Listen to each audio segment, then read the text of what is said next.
The signal. Dr. Sarah Chen stared at the data scrolling across her monitor, her coffee growing cold beside her keyboard. After 6 months of analyzing the strange radio emissions from GNZ11, the most distant galaxy ever observed, she'd finally isolated a pattern.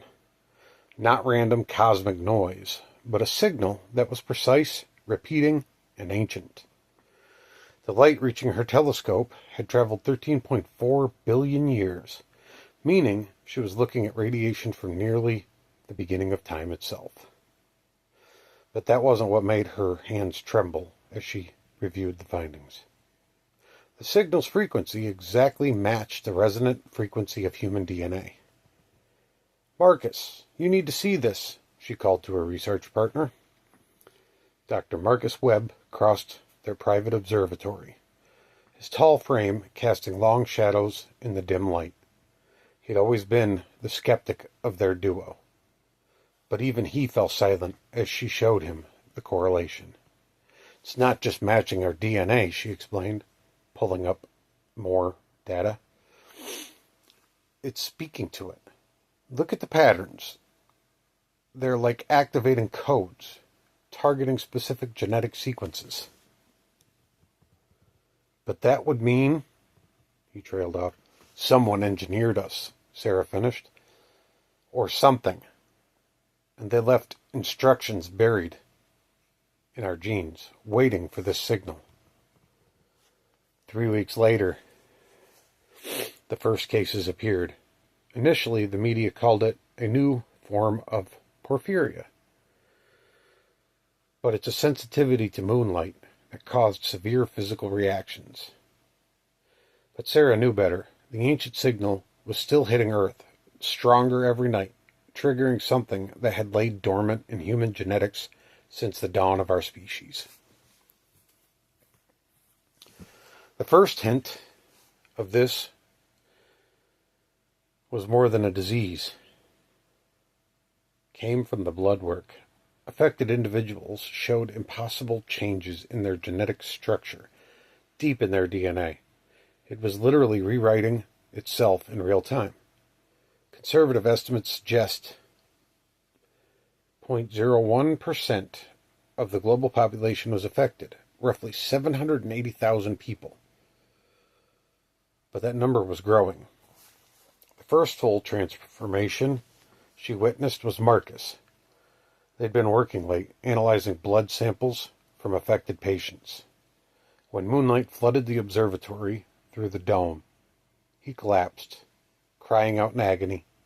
Sarah watched in horror as his chromosomes literally rewrote themselves, triggered by that primordial radiation. His bones cracked and reformed, muscle and sinew twisting into new shapes. The process looked agonizing, but what terrified her most was his eyes.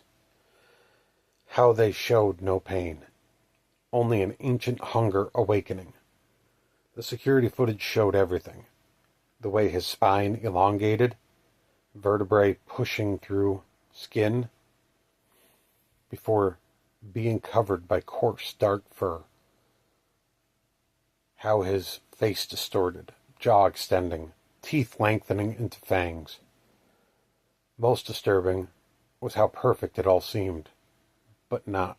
The crude transformation of horror movies, but an elegant metamorphosis, like watching a butterfly emerge from its chrysalis, if butterflies were apex predators. She managed to escape, sealing him in the observatory.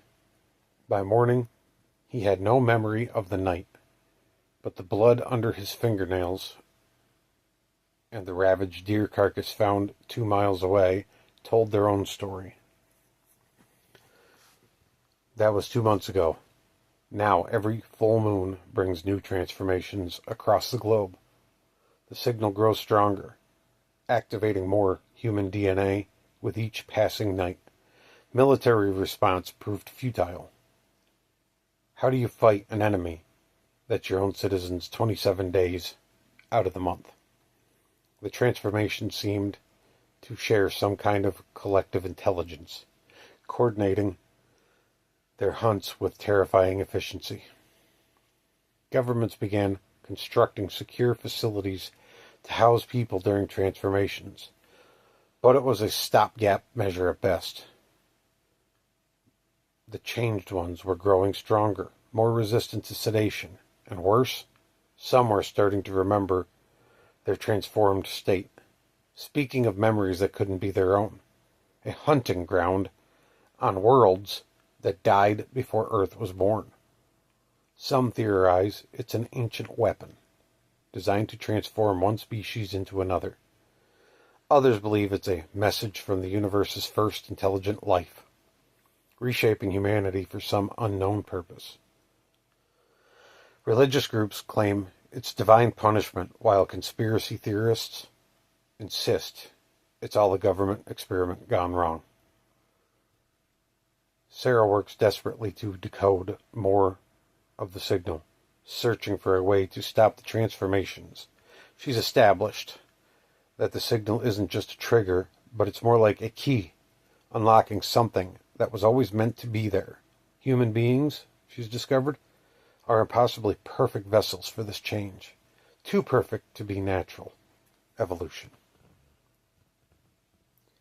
Each night brings new revelations. The transformed don't just hunt. They're building something. In remote areas they gather under the moon, howling in harmonic frequencies that seem to respond to the signal from GN-Z11. They're calling out to something, and Sarah fears that something might be answering. The most troubling development came last week. A transformed child, only 6 years old, wrote a series of complex mathematical equations after returning to human form. When Sarah analyzed them, she realized they described spatial coordinates. It's a star map leading to GN-Z11. In her darkest moments, she fears this was always humanity's destiny, that we were never meant to be human at all.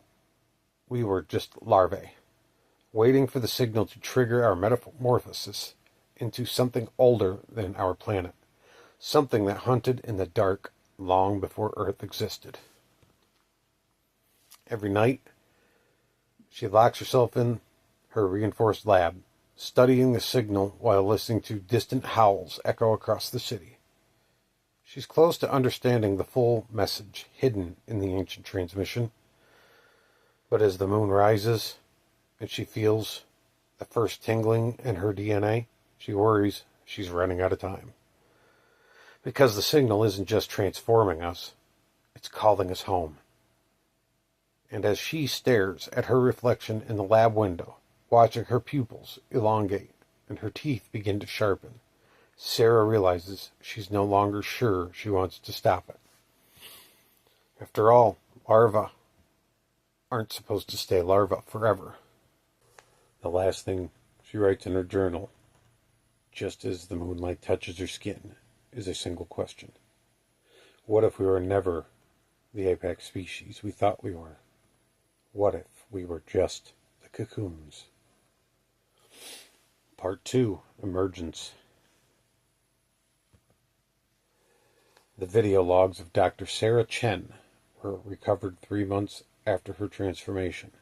The footage showed her final moments of humanity with startling clinical clarity.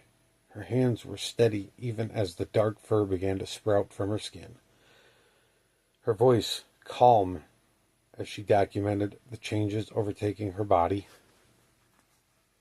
Most disturbing was her smile, growing wider as her teeth sharpened into fangs. Dr. James Morrison, her successor at the observatory, studied these recordings obsessively. They revealed something the world had missed.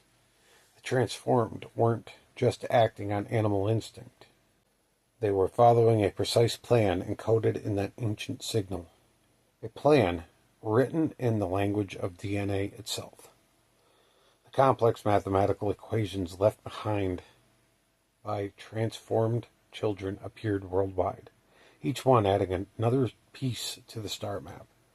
When compiled, they didn't just point to GNZ11, they revealed a network of similar signals spanning the observable universe. Earth wasn't the only target. We were just one point in a vast cosmic web of transformation. The military containment strategies crumbled as the transformed grew organized. They even developed an ability to trigger partial changes outside the full moon, enough to grant them enhanced strength and speed when retaining human intelligence.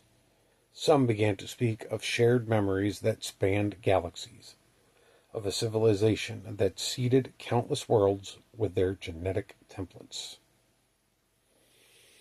That is the end.